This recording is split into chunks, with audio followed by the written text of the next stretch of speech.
Hola Cristóbal, ¿me escuchas?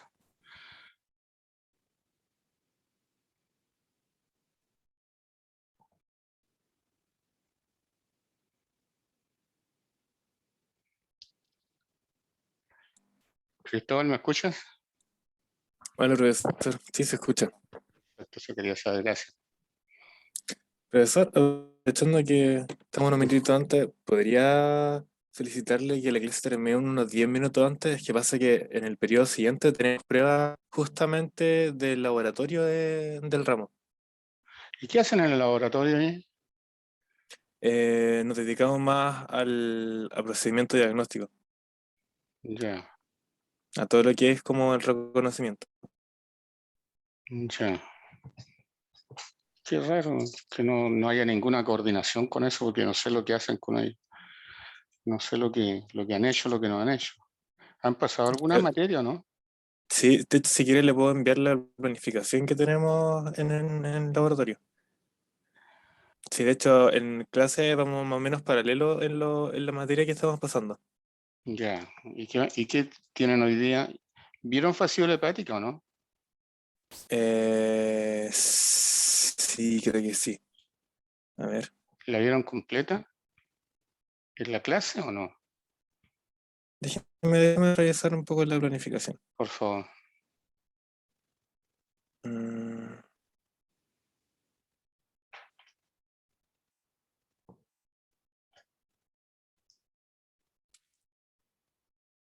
a ver, para esta prueba nos entra, claro, nos entra todo lo que es parasitología, de cestos, nematodos, trematodos, creo que protozoos no entra. Y aparte de eso teníamos otras clases más. Es que resulta que a lo mejor nos estamos repitiendo y yo estoy dejando materia fuera que puede ser importante. Y como Claro, no, no, sí, de hecho, una de las cosas que, bueno, y eso no le comentó a usted la doctora Concha, pero una de las cosas que habíamos acordado como en una reunión que habíamos tenido entre cátedra y laboratorio, mm, fue que las clases se vayan pasando más o menos paralelo, cosa de que se vayan reforzando los contenidos. ya, pero es que no ha habido ningún contacto con Pablo, yo no he conversado con él este año. El Ya. año pasado y los años anteriores tenía incluso yo participado un poco en las clases prácticas, digamos. Pero ahora, por Ujú. ejemplo, yo te pregunto por fascícula hepática porque a Pablo le gusta mucho pasar fascícula hepática. Entonces, si pasó el ciclo completo y todas esas cosas y yo tengo eso para hoy día, eh, nos estamos repitiendo, ¿no? A ver, interactividades. Fascícula hepática, el ciclo del caracol y esas cosas. Ya, la verdad es que no me suena, pero igual lo quiero confirmar bien antes de darle una respuesta.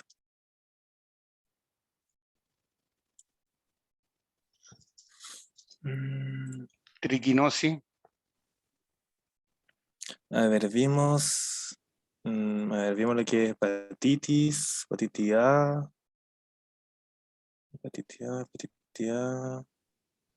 hepatitis B. no en ah. parásito, con Pablo. Sí, sí, no, es que esta clase igual todo lo que es también esta clase también la hace Pablo, por eso estoy Ya, revisando acá ya, en perfecto. hepático. Mm, mm, mm. Ya no hemos visto eso. Ya. Triquinosis,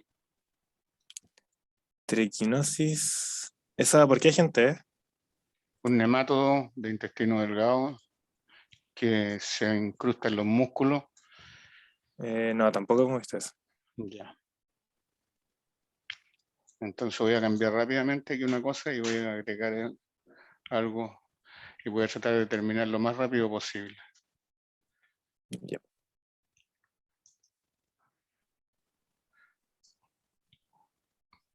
Bueno, y eso como le decía, ¿podría avisar unos 10 minutitos antes de la clase para poder tener un tiempo antes de la prueba? Tú me avisas, po. Ya, perfecto. Tú me avisas y dejamos por último algo pendiente y ustedes me quedan debiendo 10 minutos.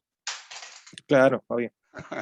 De hecho, el miércoles se puede recuperar el tiro porque nosotros, justo después de la cátedra del miércoles, hay un horario libre, entonces también se puede recuperar los 10 minutos que perdamos ahora.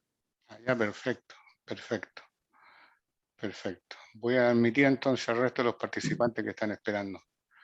Ya. Que no son muchos, pero son. Y como tienen pruebas Sí. a continuación, entonces no creo que sean muchos hoy día. De todas formas, espera que se conecten a medida que vaya avanzando la clase, que estos son medio lentos para conectarse.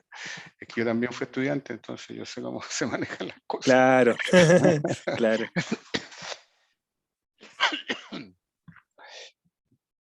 A ver, tengo que ver si puedo compartir esto. La clase. Sí, por aquí está.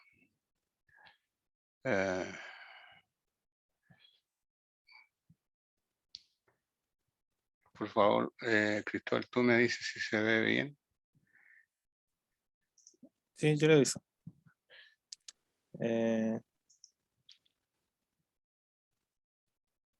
Ahora se está viendo la página del Zoom.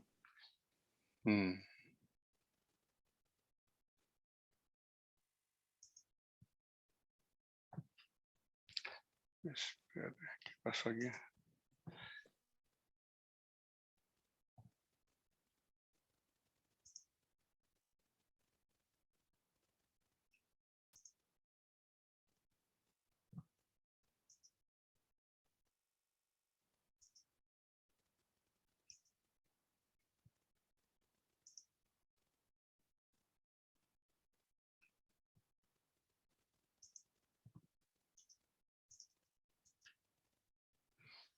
No puedo partir ahora.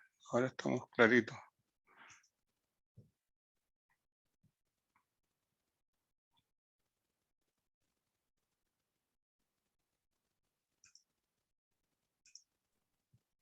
Quizás tiene que volver a compartir pantalla porque Sí. quizás estaba compartiendo como en la ventana. Sí, estoy viendo eso.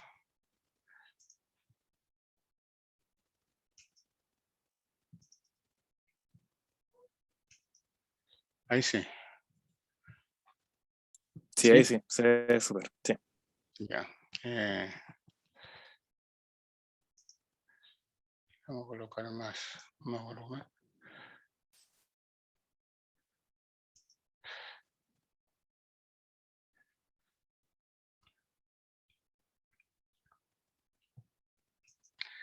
Ya, muchachos, partimos de inmediato entonces. Nosotros hasta lo anterior vimos los parásitos intestinales fundamentalmente, los más importantes, faltaron muchos que ojalá en algún momento se pudieran ver, pero no me cabe la menor duda que si les va bien en la carrera se van a encontrar con lo que yo les mostré.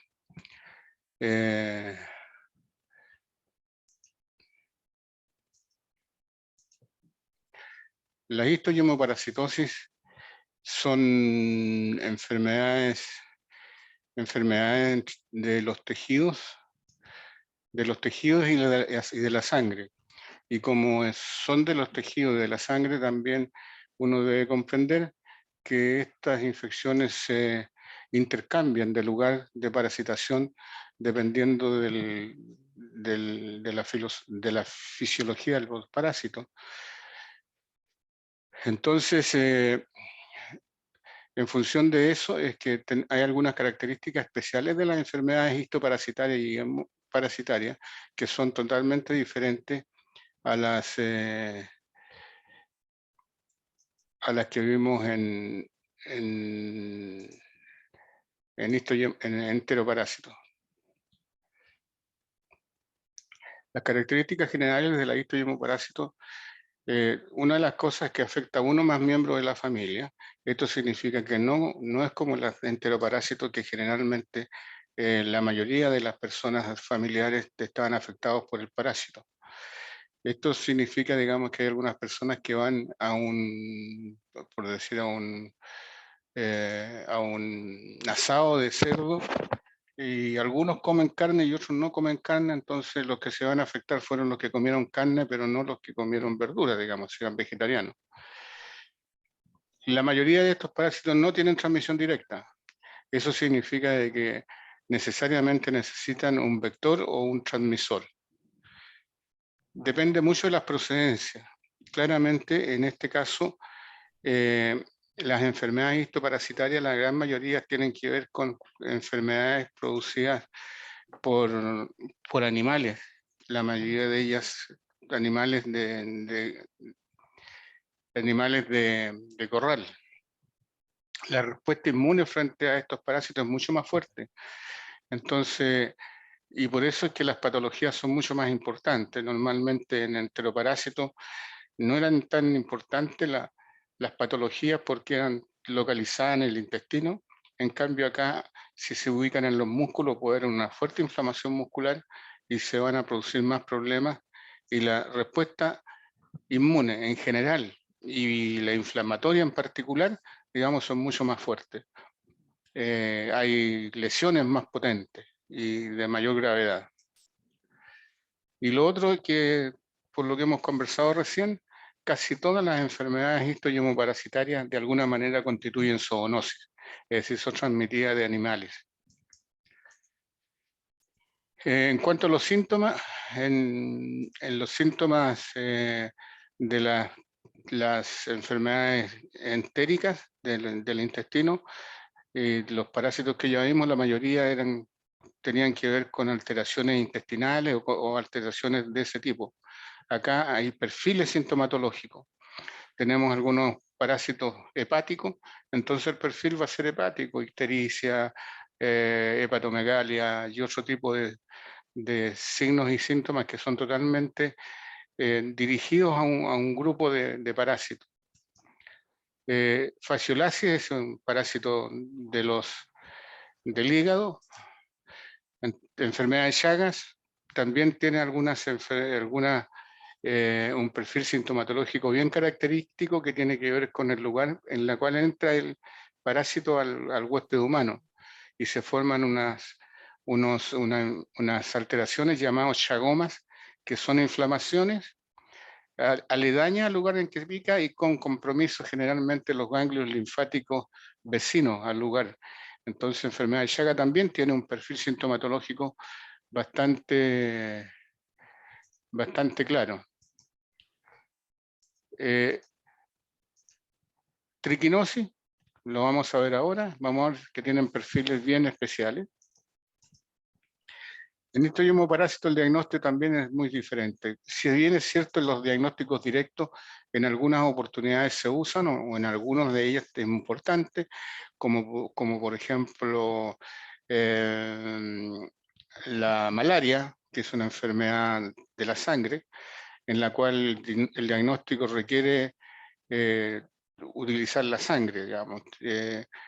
Otro, la triquinosis, normalmente se hacen biopsia, entonces los exámenes directos son de muy poco uso.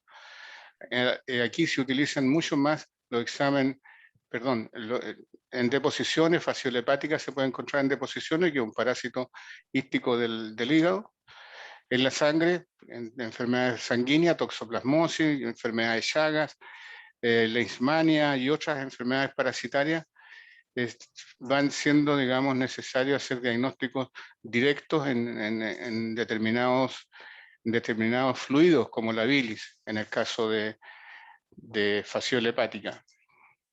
El seno diagnóstico es un diagnóstico un tanto ya prácticamente en desuso, pero son como gold estándar, es decir, se utilizan para establecer exámenes 100% seguros. El seno diagnóstico no es otra cosa que se puede comparar como la infección experimental de animales. Es decir, utilizamos un animal lo infectamos y si ese animal se enferma significa que estaba el parásito. Eso es seno diagnóstico. En las enfermedades intestinales normalmente era un examen de heces y prácticamente ninguno de estos otros exámenes se utilizaba.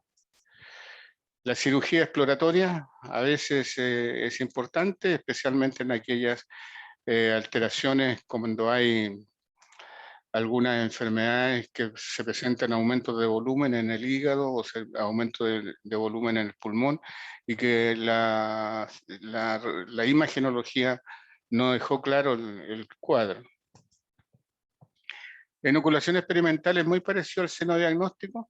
Lo que hacemos aquí es tomar sangre infectada, inyectarla en ratones y del líquido peritoneal sacar digamos, hacer un frotis y ver si encontramos el parásito.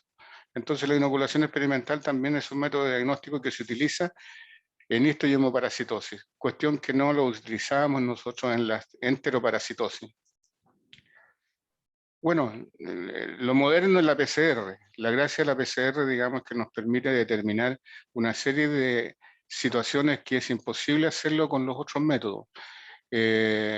Una enfermedad hepática con problemas, digamos, que no se sabe cuál es el daño. Queremos saber de qué se trata, si es una cepa más patógena que otra. Lo que tenemos que hacer es un estudio genético de esos parásitos para poder determinar el grado de patogenicidad de estos. Eso se da mucho, digamos, en lugares en los cuales se presentan parasitosis muy parecidas en sectores alejados. Entonces nos interesa saber si esos mismos parásitos son los que están actuando en los dos lugares. Vamos a ver un ejemplo aquí en lo que vamos a hablar a continuación. Los métodos indirectos, lejos, los más utilizados. Los métodos indirectos, la búsqueda de anticuerpos, es lo más utilizado para este tipo de exámenes. El único problema, digamos, es que el único problema que tienen estos métodos indirectos es que dependen mucho de la calidad de los antígenos y de la pureza de los antígenos. Muchas veces por utilizar antígenos de mala calidad tenemos malos resultados. Hay algunas enfermedades que antiguamente lo que se hacía era moler un parásito, sacar líquido y con eso hacer un examen. Pero eso ya se sabe que demuestra anticuerpos contra el mismo huésped. Me explico. Un quiste, yo lo muelo y lo inyecto o hago una prueba anticuerpos con el huésped. Como es un elemento extraño, el huésped también va a reaccionar contra él, pero también va a formar anticuerpos con partes del tejido que tiene el parásito. Vamos a hablar de eso cuando veamos un tema que nos interesa más adelante. Las reacciones de inmunofluorescencia indirecta, que tienen mucha importancia en algunas parasitosis, toxoplasma, vamos a hablar de toxoplasmosis también, yo espero que alcancemos a hablar de eso. ELISA, lo más utilizado hoy día es la técnica de ELISA, que tiene la gran ventaja que se utiliza una muy poca cantidad de antígeno para hacer detecciones en un gran número de individuos. Es decir, molimos un parásito pequeñito y con esos pocos antígenos podemos tratar de detectar en muchos pacientes. Situación contraria a las pruebas intradérmicas que ya no se utilizan. Entonces, cuando ustedes estén leyendo la TIAS y vean que habla de que para este parasitismo se utilizan pruebas intradérmicas, prácticamente están en desuso, por una razón muy simple. Se ha llegado a la purificación tal de los antígenos de los parásitos que si nosotros agregamos en una prueba intradérmica, lo más probable, digamos, que salgan negativas porque están muy purificados. Hay otras técnicas que la han reemplazado, ELISA entre otras. Los métodos complementarios, sin lugar, el hemograma es uno de los más importantes. Dijimos que los métodos complementarios, si ustedes recuerdan, los métodos complementarios son aquellos que permiten establecer el grado de compromiso del paciente frente a un parásito. El ejemplo lo vamos a ver hoy día, digamos, cuando veamos triquinosis, en la cual el parásito, mientras más alta sea la eosinofilia, más grave está el paciente. Y si está teniendo un recuento de leucocitos con desviación a la izquierda, entonces nosotros vamos a decir que este paciente está respondiendo bien porque tiene muchos elementos inmaduros en el hemograma que permiten pensar que le está yendo bien. Cosa contraria cuando encontramos pocos y tenemos el diagnóstico hecho, Acuérdense que los complementarios complementan el diagnóstico, o sea, ya está hecho el diagnóstico clínico y se complementa con estos otros para saber cuál es el daño del parásito. Entonces, cuando hay poca respuesta medular, entonces uno pudiera pensar de que el cuadro no es tan simple como se pudiera pensar.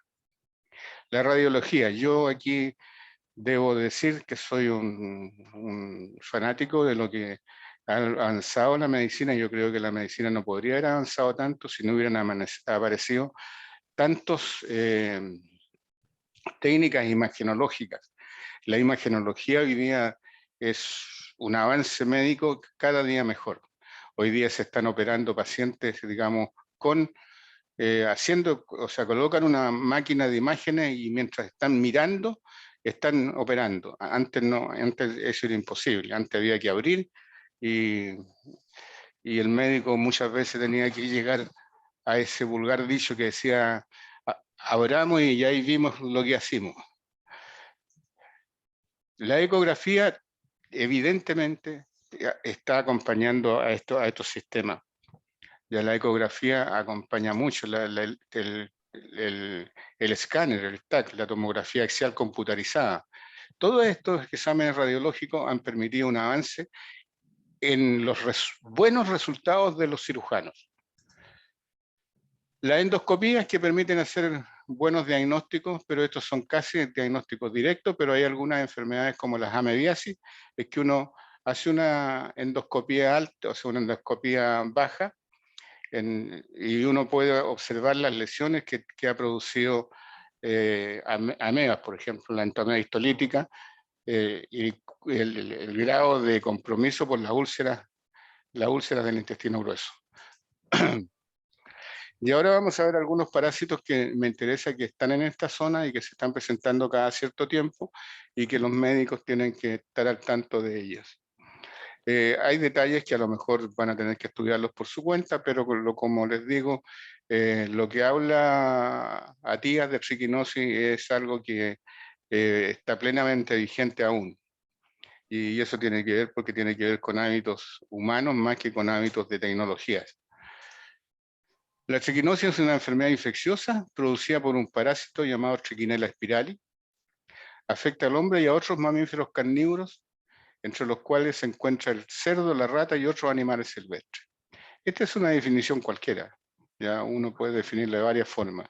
Lo que interesa es saber que la triquinosis es una enfermedad parasitaria y que su principal característica en el paciente es un síndrome febril con signos oculopalpebrales, con dolores musculares y eosinofilia elevada, que hablamos nosotros de hipereosinofilia, estamos hablando de eosinofilia del 70 a 80%, considerando que el 4%, si ustedes recuerdan, es una eosinofilia normal. Entonces llegan hasta el 80%. Y tiene síndromes febriles, fiebre, inflamación de los párpados, dolores musculares. La etiología, yo aquí hay más, ¿ya? Y si ustedes toman un libro, van a encontrar que por lo menos hay unas 15 especies y que se han descubierto exclusivamente por lo que yo les decía, el uso de la PCR, ¿ya? Y se han encontrado Trichinella spiralis, y la más cercana a la Trichinella spiralis, la Trichinella britovi, que está en Europa y que se supone que están muy emparentadas.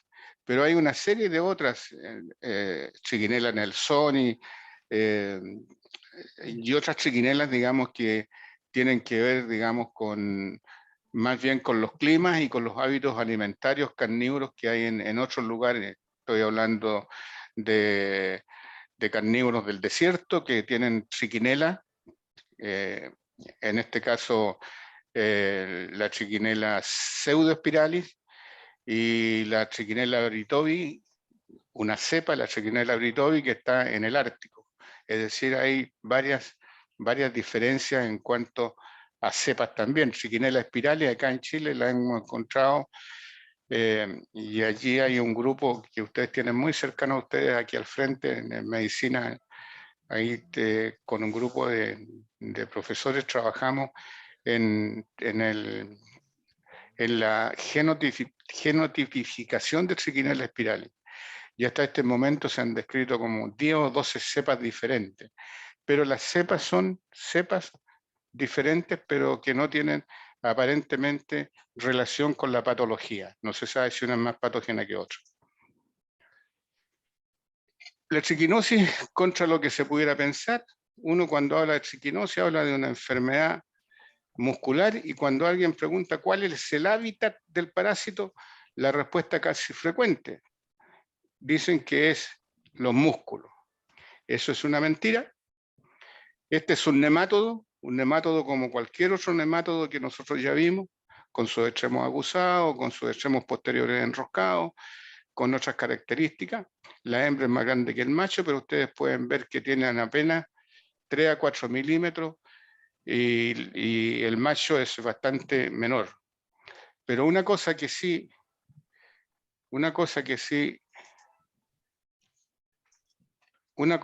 me interesa es el quiste.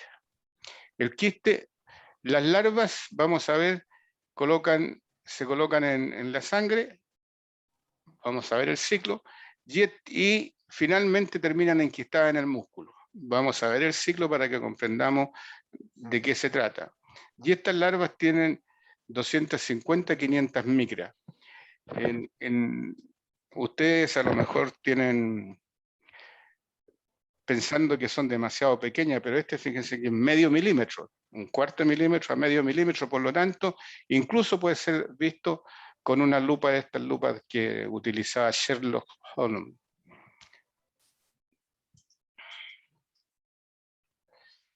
Veamos el ciclo de la triquinosis y lo vamos a ejemplificar en un ser humano, aunque luego vamos a ver el ciclo epidemiológico. Lo más importante, el huésped más importante en la triquinosis son las ratas. De ahí parte el problema. Pero veamos qué pasa en el ser humano.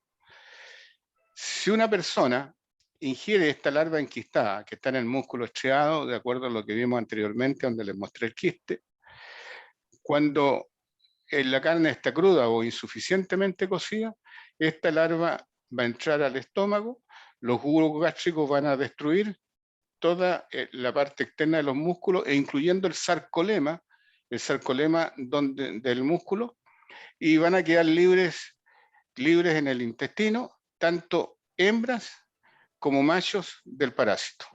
Estas larvas que estando libres van a llegar y se transforman en hembra como machos.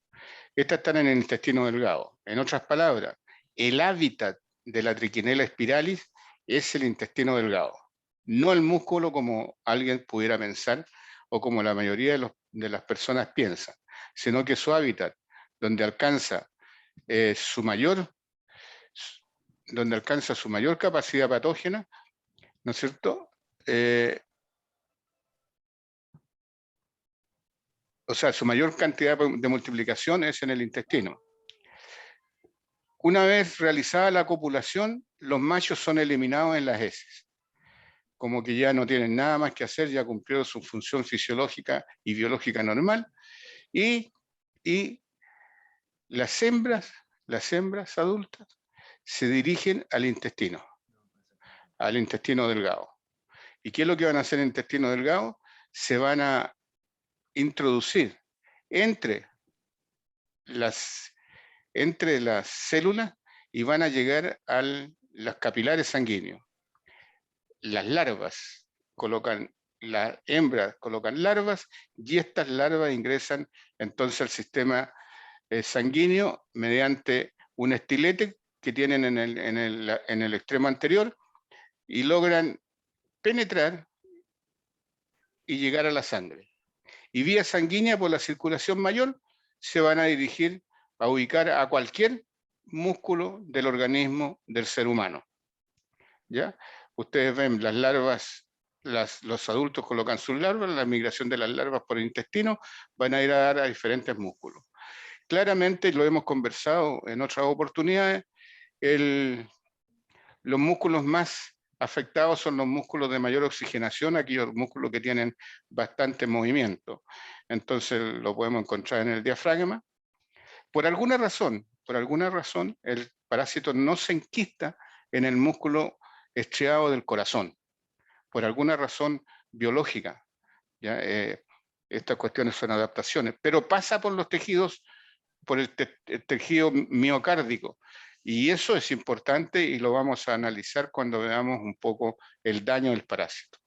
Entonces, repitiendo muy corto, entra las larvas se desenquistan, se transforman en hembras y machos, los machos son eliminados, las hembras son vivíparas, no son ovíparas, no colocan huevos, son larvíparas, ¿ya?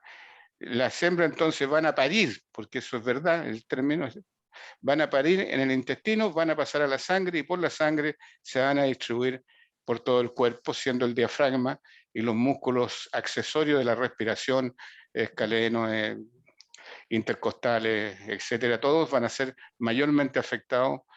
Los músculos de los ojos, por alguna razón, especialmente en el oblicuo transverso que sujeta el ojo, digamos, se pueden apreciar en los pacientes. Entonces, con este pequeño resumen, nosotros podemos observar que hay una fase intestinal, que es la fase en que están los parásitos adultos, una fase de invasión muscular, que es la etapa que hace que el parásito está migrando por la sangre y va a llegar a los diferentes músculos, esa fase de inmigración, y luego viene una fase de enquistamiento en la cual el parásito ya entra al sarcolema de la fibra y comienza entonces a enrollarse y luego empieza a formarse un tejido conectivo alrededor. Posteriormente se empieza a formar un tejido inflamatorio y estos quedan aprisionadas, estas larvas, en el tejido muscular. ¿Alguna pregunta sobre este ciclo?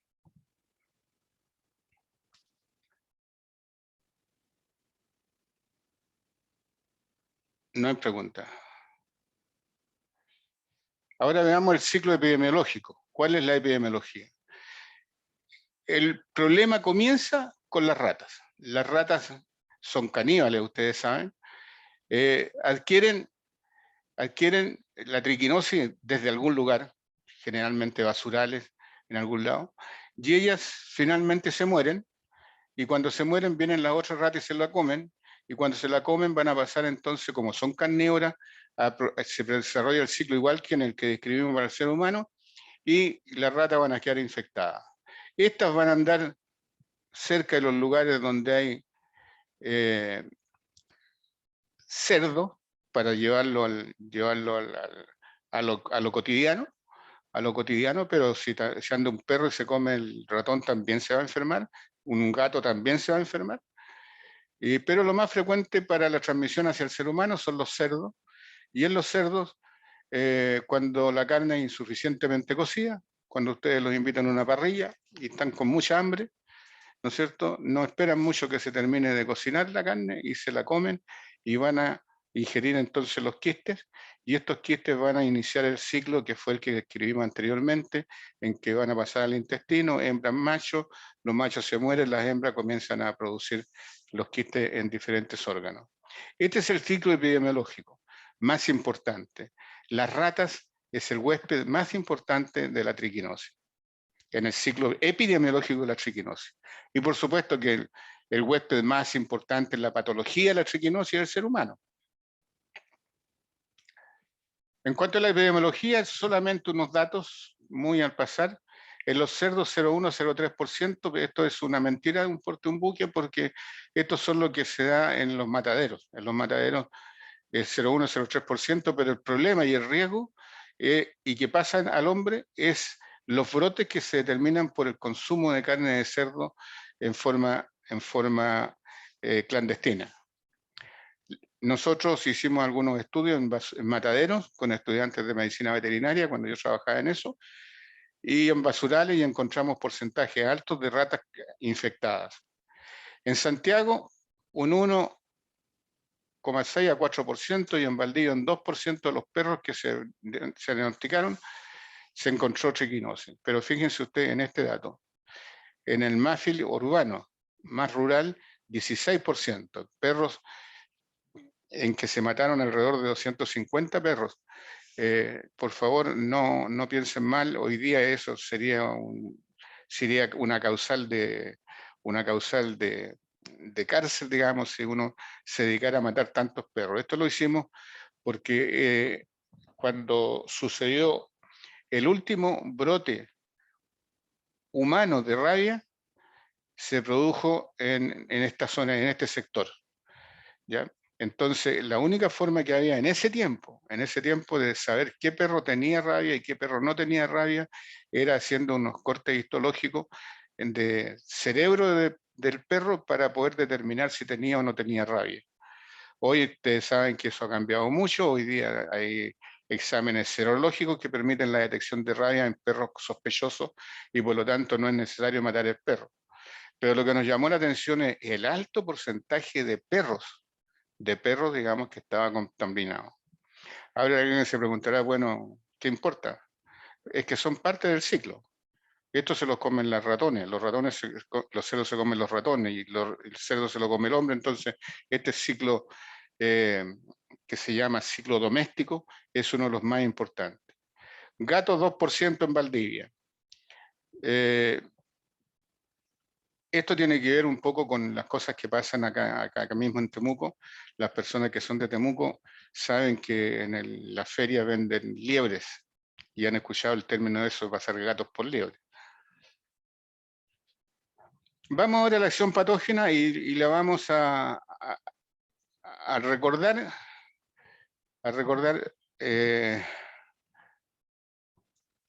Para verlo me quiero referir a esto: fase de intestinal, la fase de invasión muscular y la fase de encapsulación. ¿Ya? Entonces, volviendo digamos, ¿cuáles son las fases? La patología del parásito es una acción patógena tóxico-alérgica. Generalmente el parásito, la acción traumática al destruir los tejidos, al entrar dentro de las células, no es tan importante eso, sino que es más importante la reacción del organismo frente a ese trauma. Y son reacciones tóxico-alérgicas. Y tenemos en la sintomatología 3 fases bien claras. Y las primeras horas son azarosas. Ustedes cuando sean médicos es posible que hagan un diagnóstico al azar, o sea, no al azar, azarosamente, porque la fase intestinal, y por eso no les quise poner en el ciclo evolutivo cuánto se demoraban de un lugar a otro, pero la fase intestinal apenas es de hora a 4 días hasta los 10 días. En la fase intestinal es producida por el parásito adulto e invasión de las hembras en la mucosa. ¿Qué pasa entonces? Hay diarrea, náusea, vómito, dolor abdominal, fiebre. Pero esto es de horas a 4 días después de haber consumido cerdo. Entonces la pregunta que tenemos que hacernos nosotros: ¿alguien pensará en triquinosis cuando tiene una diarrea, náuseas, vómitos, dolor abdominal después de haber comido carne de cerdo? Lo más probable es que le eche la culpa a la grasa, que la carne estaba un poco cruda, etc. Y esto es bien importante. Voy a contar una sola anécdota. Cuando una persona, yo trabajaba en ese tiempo en el matadero haciendo inspecciones de carne de cerdo, y llegó un señor con carabineros a entregar un cerdito de unos 15 kilos para que lo quemaran. Nosotros como funcionarios del Servicio de Salud teníamos que quemar todo lo que llegara con triquina, que era diagnosticada en la periferia, para que lo quemaran porque tenía triquina. Mostró el examen, todo eso, y lo íbamos a quemar cuando mi colega, que tenía más experiencia que yo en ese tiempo, un gran amigo mío de esa época, él me dijo: no, profesor, no lo haga porque tenemos que revisar. Entonces yo, así como creyéndome muy diablo, muy importante, le dije, pero doctor, le dije, si viene con un certificado, ¿cómo estar dudando yo del colega? No, me dice, es que yo no estoy dudando del colega. Bueno, tomamos ese cerdito de 15 kilos, empezamos a hacer cortes para hacer exámenes, negativo, negativo finalmente. Fuimos donde el fulano, le dijimos dónde vivía y fuimos a la casa, y en la casa el hombre tenía un chancho de como 250 kilos que lo había matado para hacer longanizas para venderla en el barrio, ¿ya? Y era ese el cerdo que estaba enfermo, ¿no es cierto? Entonces, claramente la gente no tiene ningún pudor para vender carnes clandestinas infectadas. El segundo ejemplo es que si ustedes, estudiantes de medicina, y todos los estudiantes o cualquier persona que vaya al campo y le ofrezcan comer un asado de cerdo, entonces ustedes dicen, no, puede tener triquina, ¿se examinaría o no se examinaría? Yo lo que nosotros hacíamos era sencillamente aceptar la invitación, sacar un pedacito de carne y echarlo al bolsillo. ¿Y por qué lo hacíamos? Porque al llegar a Temuco le hacíamos examen a la carne, eso es una suposición, un supositorio, diría un profesor mío, ¿no es cierto? Entonces, ahí le hacía el examen. Si estaban positivas, yo inmediatamente me hacía un tratamiento antiparasitario. Entonces, esa situación, si ustedes llegan a saber, especialmente después del 18 de septiembre, que cuando se produce el mayor número de matanza clandestina de cerdos, ¿no es cierto? Si llegan personas el 21 o el 22 de septiembre a hacer examen y es positivo, inmediatamente ustedes le tienen que decir a esa persona que las personas todas se vayan al médico, porque en esta etapa, el parásito es un nematodo cualquiera y es de fácil tratamiento. Ustedes le dan un antiparasitario cualquiera y y estas personas se van a mejorar, o sea, no se van a infectar, los parásitos van a ser expulsados. Pero si eso no pasa y las larvas comienzan a poner, pasamos a la segunda etapa, que es la fase de invasión muscular, en la cual lo más característico, yo anduve buscando una foto de una persona infectada, pero esto es muy característico de una persona que tiene triquinosis. Es más o menos los 7 días después y termina los 5 o 7 semanas. Y aquí ustedes comprenderán, digamos, que estos días y estas semanas son un poquito bien, uno no puede asegurar que empiece el 7 días y que termine el 10 días, sino que pueden ser más o menos, pero dentro de estos plazos, la persona va a llegar con dolores musculares, dificultad respiratoria, dificultad masticatoria, dificultad en la deglución, edema facial bilateral, como en este caso, el globo ocular inflamado, porque los músculos de los ojos se van a estar afectados, y una inyección conjuntival o conjuntivitis, que le llaman el vulgo, ¿no es cierto?, muy característica de estos pacientes.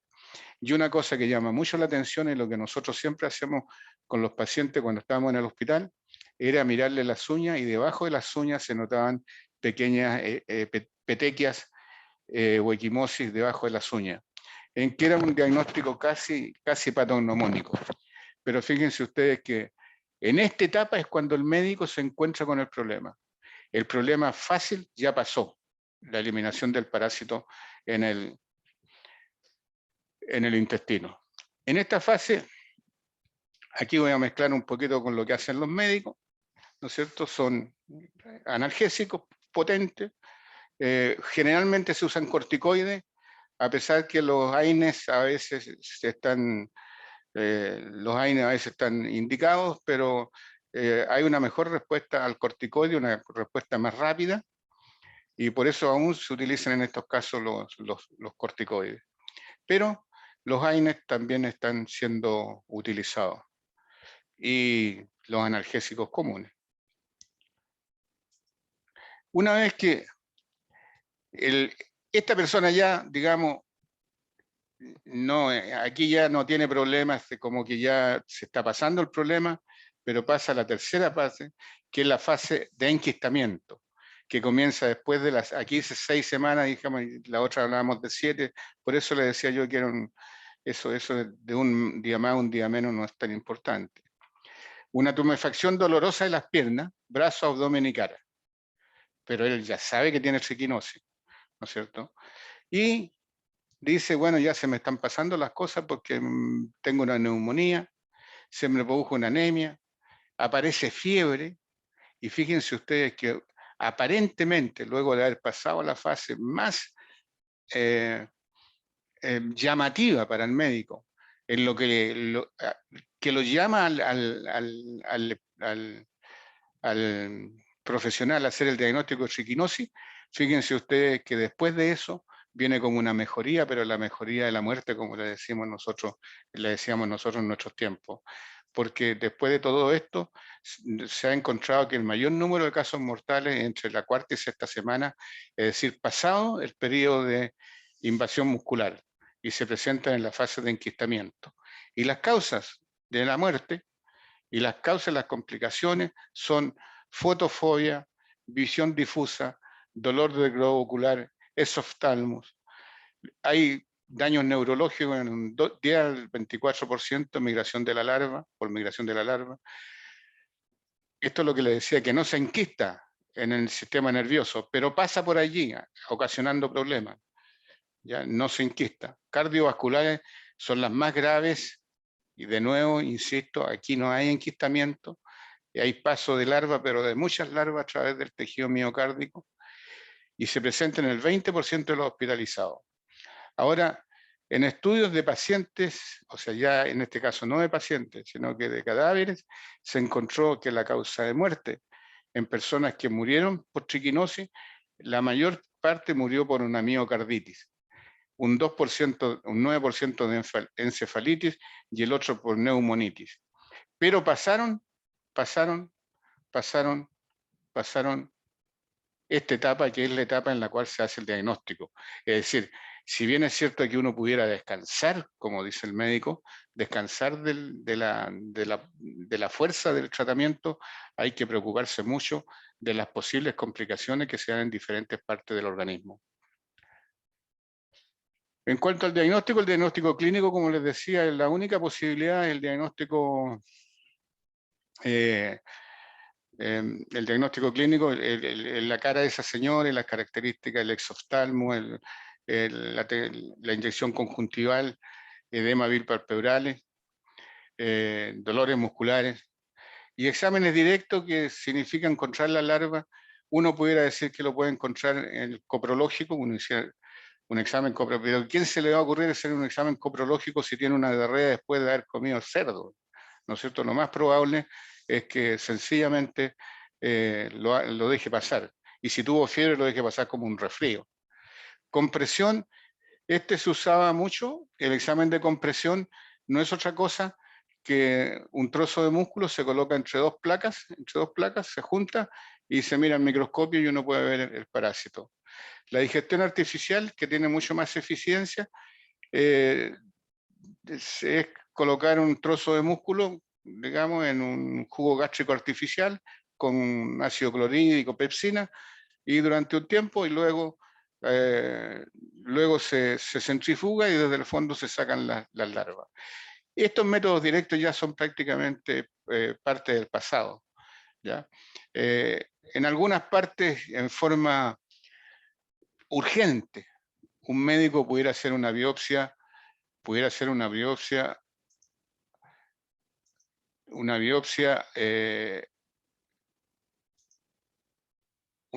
de urgencia. Cuando llega una señora en esas condiciones, hacer una biopsia. Con suerte pudiera encontrar el parásito, pero en general la biopsia, el órgano más afectado es el diafragma, entonces es un examen total muy invasivo y de alto riesgo. Pero hoy día los métodos indirectos son de mucha utilidad y muy eficientes. Se ha logrado saber cuáles son las partes del parásito, cuáles son las secreciones del parásito que tienen los antígenos que son capaces de detectar los anticuerpos en un paciente.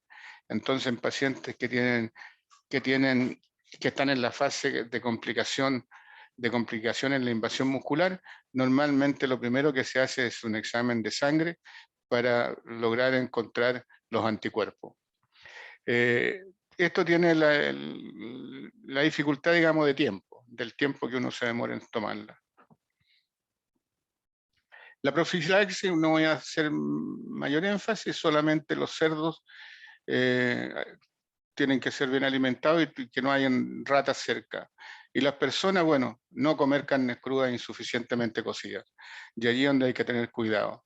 Digamos, acuérdense ustedes que la única manera de, si comienzan la única manera, digamos, de evitar el problema grande es encontrarlo en la fase digestiva, pero eso es muy, muy azaroso y de muy poco rendimiento. Cristóbal, yo no tengo teléfono aquí a mano. Tú me tienes que avisar. Sí, no se preocupe, yo le aviso. ¿A qué hora termina esto? O sea, para terminar un poco antes, terminemos como a las 4:40. 4:40, ya perfecto. Fasciola hepática. A lo mejor esto lo vieron con Pablo. Fasciola hepática es un tremátodo, y se llama fasciola hepática, y la enfermedad se llama distomatosis. Es producida por un tremátodo que es alargado y que presenta una ventosa ventral, una ventosa oral, y que presenta un aparato digestivo sin ano, un aparato digestivo incompleto, sin ano, es hermafrodita, de tal manera de que hay hembras, el sistema nervioso de la hembra y el macho son muy parecidos morfológicamente al que vimos nosotros cuando vimos una proglótida madura de un céstodo. Es decir, tienen todas aquellas estructuras, el ovotipo, la glándula de Meyler, las glándulas vitelógenas, los testículos, las ramificaciones testiculares, todo eso lo tiene el parásito. Es una enfermedad, no le alcancé a cambiar el color de la letra, lo ven bien, ¿no? Sí, se ve bien. Ya. Es una enfermedad que es muy común en los animales herbívoros, es muy poco frecuente en humanos. Se caracteriza por cuadros hepatobiliares de intensidad variable, eosinofilia, ictericia, anemia de grado variable. Pero para entender el problema, son hepatobiliares, tenemos que decir primero, a ver aquí, ¿qué tengo aquí? Que el adulto puede medir hasta 5 centímetros, mírenlo ustedes, es hermafrodita, y esto de las espinas son unas espinitas que tiene aquí a la orilla del parásito en todo su alrededor, y que tienen una importancia fundamental en la patología. El hábitat son los conductos biliares, es decir, el parásito es un parásito del hígado, pero más específicamente del conducto biliar. En la prueba, si yo pregunto sobre el hábitat y le pongo el hígado, y en otra le pongo conductos biliares, evidentemente la respuesta tiene que ser los conductos biliares, porque el hígado tiene muchas partes, ¿no es cierto? Los huevos son fácilmente diagnosticables. A lo mejor Pablo tiene huevitos de esto, podría decirle que se los muestren cuando hagan. ¿Ustedes hacen presencial ya o no? ¿Práctico? No, todavía no. O Todavía sea, de no. esos prácticos no vamos a hacer, yo creo. No. Bueno, lástima. Bueno, nosotros estamos haciendo presenciales. Los huevos fasciolopáticas son característicos, son bastante grandes. Fíjense ustedes que miden entre 120 a 150 micras. Ustedes no están acostumbrados al tamaño de las especies, pero ese es el tamaño, y esto es tal vez el huevo más grande de todos los helmintos. Acuérdense que los helmintos son los nematelmintos, los platelmintos, y en los platelmintos están los cestos de los tremátodos. Los tremátodos, entonces, este es el más grande. Y tienen, fíjense ustedes, esta cosita que tiene aquí arriba, que se llama opérculo. Opérculo es una tapita que tapa el huevo. Entonces, en el agua, este huevo se transforma en un embrión que sale por esta tapita, por el opérculo, y va a dar al agua. Entonces veamos qué pasa en el medio ambiente. En el medio ambiente son eliminados los huevos, que tienen que caer necesariamente en un agua de baja velocidad, que tenga temperatura adecuada, que tenga condiciones químicas adecuadas, porque del huevo van a nacer una estructura que se llama miracidio. ¿Dónde está el lápiz? Este creo que era. ¿A dónde el texto aquí? Voy a ponerlo aquí al lado. Miracidio. Este miracidio que es ciliado, va a estar nadando en el agua donde cayó y va a buscar, va a buscar, va a buscar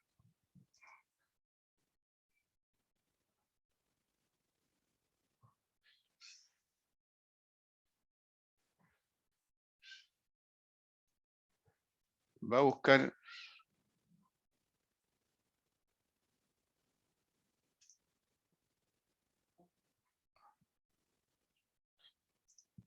algo pasó en este mono.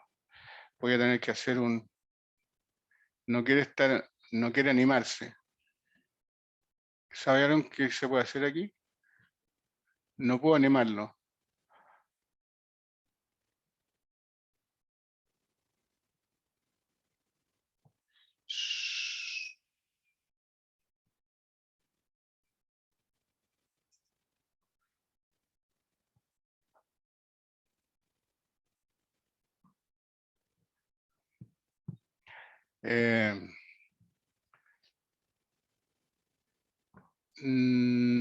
No se me ocurre qué se puede hacer aquí, no puedo activar tendría que partir de nuevo. Bueno, por favor, anoten lo que pasa con esta situación. Aquí apareció, este miracidio va a buscar caracoles de agua dulce. Esto se está viendo, ¿no es cierto? Por favor, Cristóbal. Sí, está viendo. Ya. Y va a entrar por el pie del caracol. El pie del caracol es la parte de abajo del caracol, y se mete al caracol, invade el caracol, y dentro del caracol se van a formar unas estructuras que se llaman esporoquistes. Esporoquistes son estructuras, como aquí se ven, estructuras alargadas, que tienen muchas estructuras, otras estructuras más pequeñas, que se llaman redias. Entonces aquí tenemos un esporoquiste que está lleno de redias. Estas redias se van a formar en cercarias, ¿ya? En cercarias, y estas cercarias van a abandonar el caracol.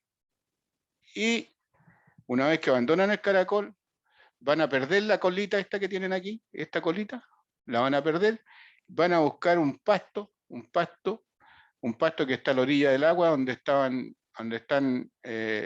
los animales, y se van a transformar en metacercarias, y las metacercarias son los estados infectantes del parásito.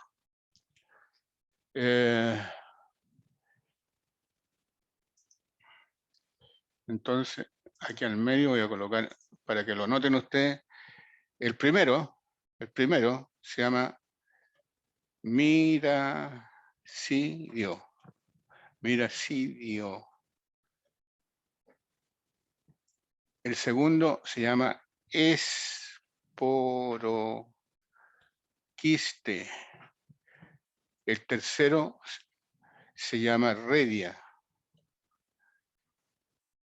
Y la última se llama cercaria.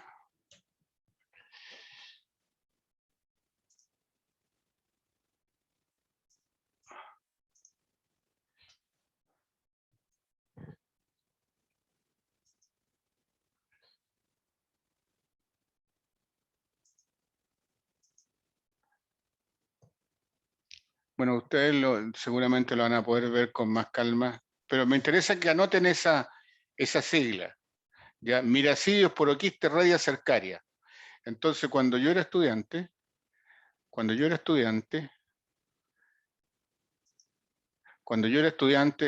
el profe nos enseñó a esa palabra.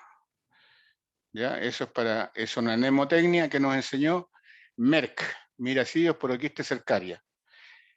Todo esto se realiza en el medio ambiente, bajo temperaturas no mayores a 15 grados, ni menores a 10 grados.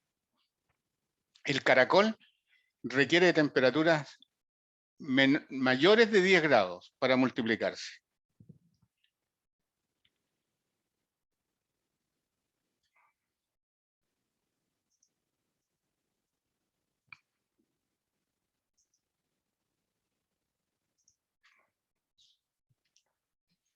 factores limitantes del ciclo. El factor limitante de este ciclo es el factor limitante de este ciclo es la temperatura. No hay fasciole hepática en Punta Arenas. ¿Por qué? Porque la temperatura en Punta Arenas nunca sobrepasa las medias diarias de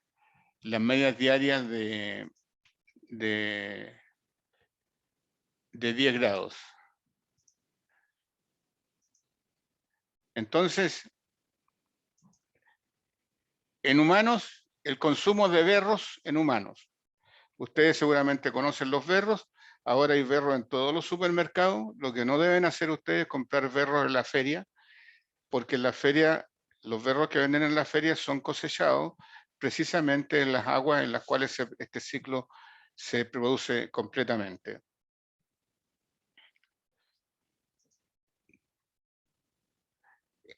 Frecuencia en animales, fíjense ustedes, 30, 35 en bovinos en los mataderos regionales. Eso es ahora, hoy día. En humanos no existen registros y se presentan en forma esporádica. En el año 2000, 2 casos en Piñarelbún, 3 casos en Lonquimay. Zonas con mayor número de casos, digamos, en los últimos 20 años, están en Traiguén y Lonquimay. Las razones son que allí están las temperaturas adecuadas para que se desarrolle el caracol y la crianza de animales herbívoros es alta. Ahora, lo que les interesa a ustedes como médicos, es cuál es la situación a nivel del paciente. Dijimos que el estado infectante era la metacercaria. Se ingiere la metacercaria y se libera una forma juvenil en estómago y duodeno. Fíjense en este detalle. En el estómago y en el duodeno, esta metacercaria, que es una estructura calcárea, pierde la pared de protección porque está pegada al pasto, y en el estómago del huésped se destruye y queda libre una forma juvenil. Yo siempre digo una fasciolicita chiquitita. Esta atraviesa activamente la pared intestinal, activamente destruye la pared, pasa, no, en la prueba yo generalmente les pregunto cómo llega el parásito al hígado y le pongo como un distractor para distraerlo, un distractor, y les digo que llegan a través de la vía sanguínea. No llegan a través de la vía sanguínea, ellos atraviesan la pared intestinal y quedan libres en la cavidad abdominal. Avanzan atraídos por estímulos seguramente químicos hacia el hígado.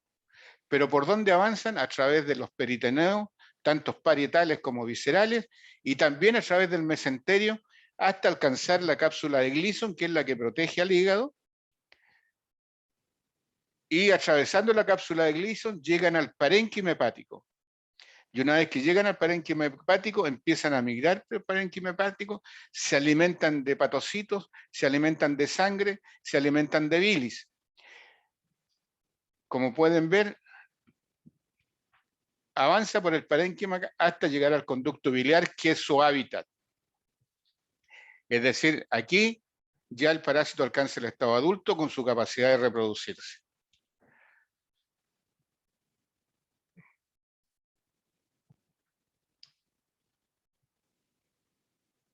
¿Les quedó claro este ciclo? Este ciclo es importante en la medicina, saberlo.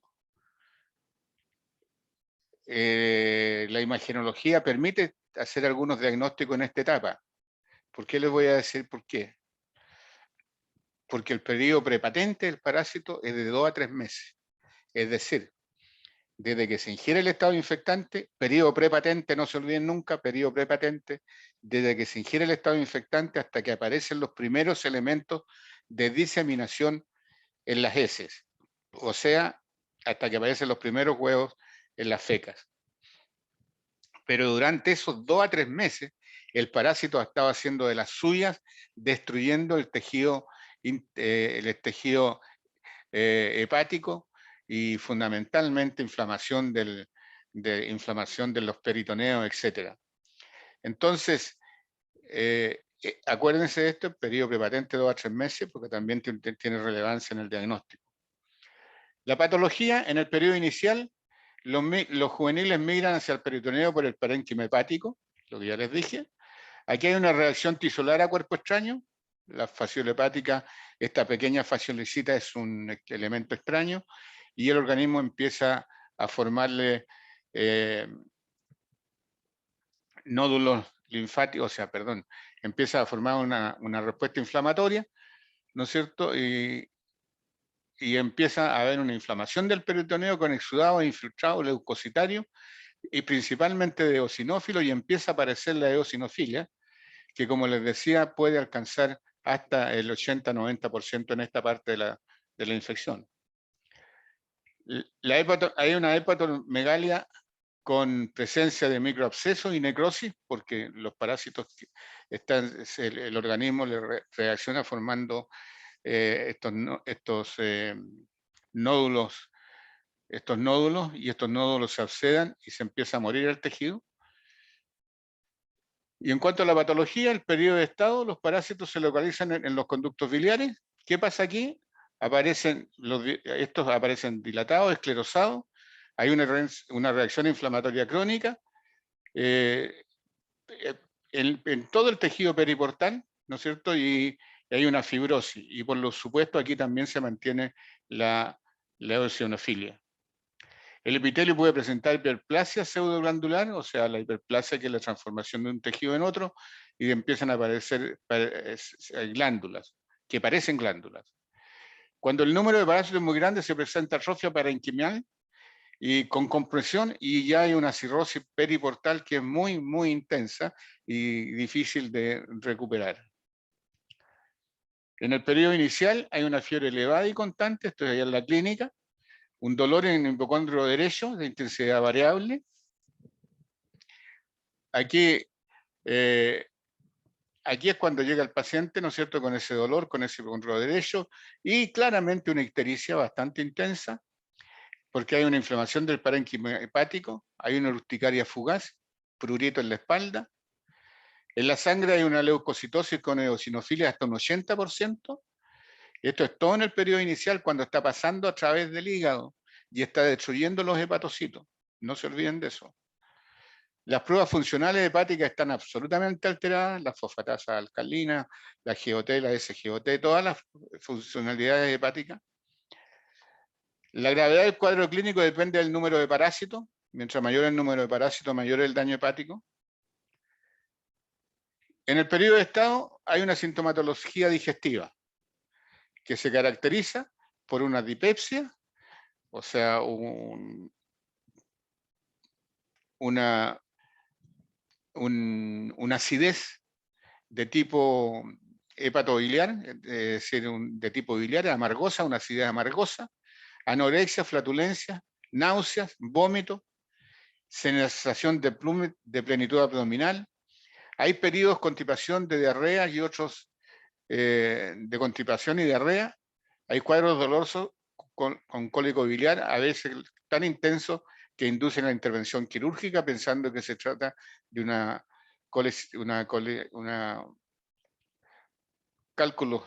colelitiasis. Ictericia, hay una ictericia obstructiva, y hay hepatomegalia y hay fiebre, signos característicos de la enfermedad. Cuadro de colecistitis y colelitiasis, desciende la eosinofilia paulatinamente con el tratamiento y por lo tanto la cosa va mejorando. El diagnóstico. En la fase de inicio no es posible efectuar el diagnóstico de laboratorio, ya que el parásito está migrando por el hígado y no hay huevos en las heces. Y por lo tanto el diagnóstico, muchas veces un médico con poca experiencia decir, para mí que este tiene una fasciolacia, hay que tomarle una muestra para mandarla al laboratorio. Va a salirle la negativa, los huevos aún no están en las heces. Hay que recurrir a otras pruebas, entre la cual está el Western-blot, ELISA y los positivos a Western-blot para confirmar. Se fundamenta el examen coprológico en la fase de estado, allí se encuentran los huevos, y el método más apropiado es la sedimentación, Claramente estos son los huevos más grandes que hay de los helmintos y por lo tanto se sedimentan con mucha facilidad. El diagnóstico clínico, cirugía casual, sondeo duodenal, uno puede encontrar el parásito en el duodeno, puede encontrar metacercarias, o sea, fases larvales juveniles. La sedimentación sería por lo menos durante 10 días cuando está en la fase de estado. Lo indirecto, ELISA, inmunoelectroforesis, contrainmunoelectroforesis, todas estas técnicas tienen uso solo en la fase inicial.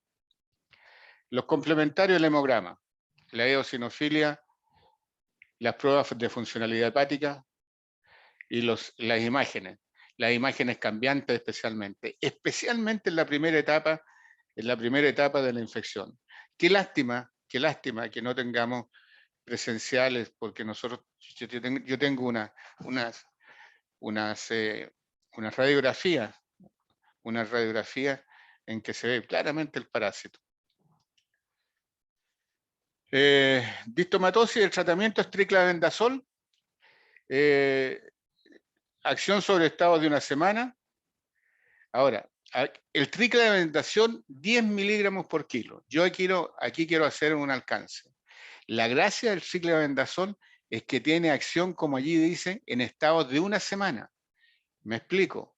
Si ustedes tienen un paciente que tiene las características de una fase de inicio de la fasciola hepática, ¿no es cierto?, en la cual hay principios de ictericia, un dolor al epigastrio derecho, y más encima tiene el antecedente de haber consumido berros o haber consumido verduras o vegetales de riesgo, entonces el triclavendazol actúa prácticamente de inmediato, a los 10 días. El único problema es que nunca van a estar seguros si fue o no fue fasciola hepática, porque el parásito va a morir y no va a alcanzar a eliminar huevos, ¿ya? Pero pudiéramos usarlo como un diagnóstico como el que ¿se acuerdan que lo conversamos el otro día? Un diagnóstico, un tratamiento diagnóstico. Es decir, tratamos con triclavendazol y este triclavendazol está a la venta ya en el mercado nacional, pero durante mucho tiempo los médicos aquí en Temuco lo usaron con medicamentos animales, que todavía se usa, por una razón muy simple, por la facilidad de obtenerlo. La efectividad en una etapa de inicio es por remisión de síntomas.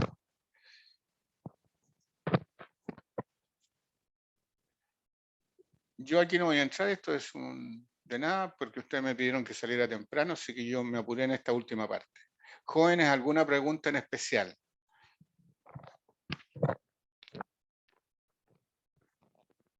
Una pregunta en especial. Sí, profesor, ¿ahora se escucha? Sí, te Más que escucho. más que una pregunta, una disculpa por haber